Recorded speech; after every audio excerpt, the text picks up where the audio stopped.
ang Philippine Offshore Gaming Operators o POGO sa mga pinakakontrobersyal na isyu sa Pilipinas nitong mga nakaraang taon. Ipinakilala ito noon bilang industriya, nalilikha ng trabaho at magdadagdag ng kita sa gobyerno. Ngunit habang tumatagal, sunod-sunod ang lumalabas sa mga ulat ng kidnapping, human trafficking, torture, online scam hubs, money laundering at iba pa mga krimen na iniuugnay sa ilang POGO operations. Sa gitna ng lumalaking kontrobersiya, isang senador ang naging isa sa mga pinakaktibong nagsisiyasat sa mga reklamong ito, si Senator Risa Hontiveros. Sa video na ito, tatalakayin natin ang naging papel niya sa paglalantad ng mga umano'y iligal na gawain na may kaugnayan sa ilang pogo, ang mga pagdinig sa Senado, at kung paano naging bahagi ang mga ito sa mas malawak na aksyon ng pamahalaan.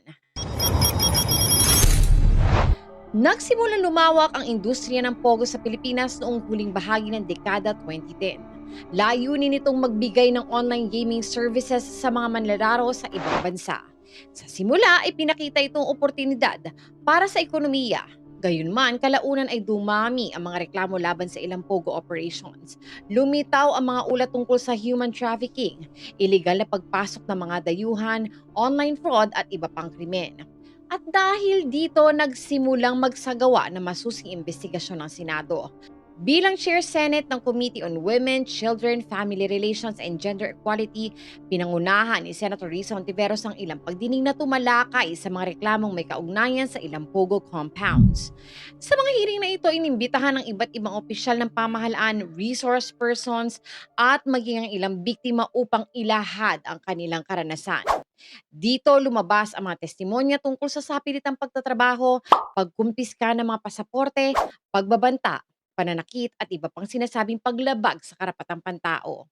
Ang mga pagdinig ay naging daan upang mas maintindihan ng publiko ang lawak ng problema. Isa sa pinakamahalagang isyung binigyan diin ni Ontiveros ay ang koneksyon ng ilang pogo sa human trafficking. Ayon sa mga testimonya at impormasyon na tinalakay sa Senado, may mga dayuhang nire-recruit sa pamamagitan ng peking job offers. Ngunit pagdating sa Pilipinas, sinasabing kinukuha ang kanilang mga pasaporte at pinipilit sila magtrabaho sa online scam operations. Sa ilang kaso, may mga ulat din ng pananakit at pagbabanta sa mga tumatangging sumunod.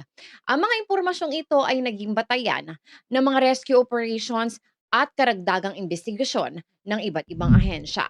Sa mga pinakamalaking usapin na umalingaw sa publiko ay ang investigasyon kaugnay ni dating Bamban Tarlac Mayor Alice Guo. Sa mga pagdinig, nagtanong si Ontiveros tungkol sa pagkakalinlan, mga dokumento at mga ugnayan ni Guo sa negosyong iniimbestigahan. Bagamat ang usapin ay dumaan sa iba't ibang ahensya ng pamahalaan, kabilang ang Department of Justice, Bureau of Immigration, National Bureau of Investigation at iba pa, ang mga pagdinig sa Senado ay nakatulong upang mailabas sa publiko ang mahalagang impormasyon at mahikayat ng mas malalim na investigasyon. Isa ring mahalagang usapin ang paggamit umano ng peking birth certificates at iba pang dokumento. Hinimok ni Hontiveros ang mga kinauukulang ahensya na siyasatin kung paano nakakapasok at nakakakilos sa bansa ang ilang dayuhan gamit ang mga kahinahinalang dokumento. Layunin nitong matukoy kung may mga sindikatong tumutulong sa paggawa at paggamit ng mga peking pagkakakilanlan.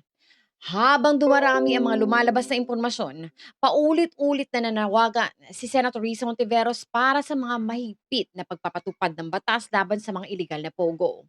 Hinimok din niya ang mas malawak na koordinasyon ng Department of Justice, Bureau of Immigration, Philippine National Police, National Bureau of Investigation, Anti-Money Laundering Council, PAGCOR at iba pang ahensya upang mapabilis ang pagtugis sa mga responsable. Kalaunan, inanunsyo ni Pangulong Ferdinand Marcos Jr. ang pagbabawal sa mga pogo sa Pilipinas. Effective today, all pogos are banned. Ang desisyong ito ay nasa kapangyarihan ng ehekutibong sangay ng pamahalaan. Gayunpaman, malawak na kinilala na ang serye ng mga pagdinig sa Senado ay nakatulong sa paglalantad ng mga problemang nauugnay sa ilang pogo at sa pagpapalawak ng pampublikong talakayan tungkol sa issue. Ang pagsugpo sa pogo ay hindi bunga ng kilos ng iisang tao lamang. Ito ay resulta ng sama-samang pagkilos ng Senado, mga law enforcement agencies, mga investigador at ng ehekutibong sangay ng pamahalaan. Gayunpaman, hindi maikakaila na si Senator Risa Ontiveros ay naging isa sa mga pangunahing personalidad sa paglalantad ng mga isyong may kaugnayan sa ilang pogo operations sa pamamagitan ng mga pagdinig sa Senado na iparating sa publiko ang mga testimonya at impormasyon na naging bahagi ng mas malawak na investigasyon ng pamahalaan. Ang kasong ito ay nagsilbing paalala na mahalaga ang pananagutan, transparency at mahigpit na pagpapatupad ng batas upang maprotektahan ang pambansang seguridad at ang karapatang pangtao.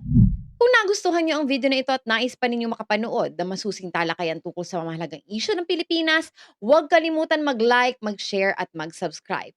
Hanggang sa muli, ito po ang inyong lingkod, Auntie Mama Rizalenya. Tata!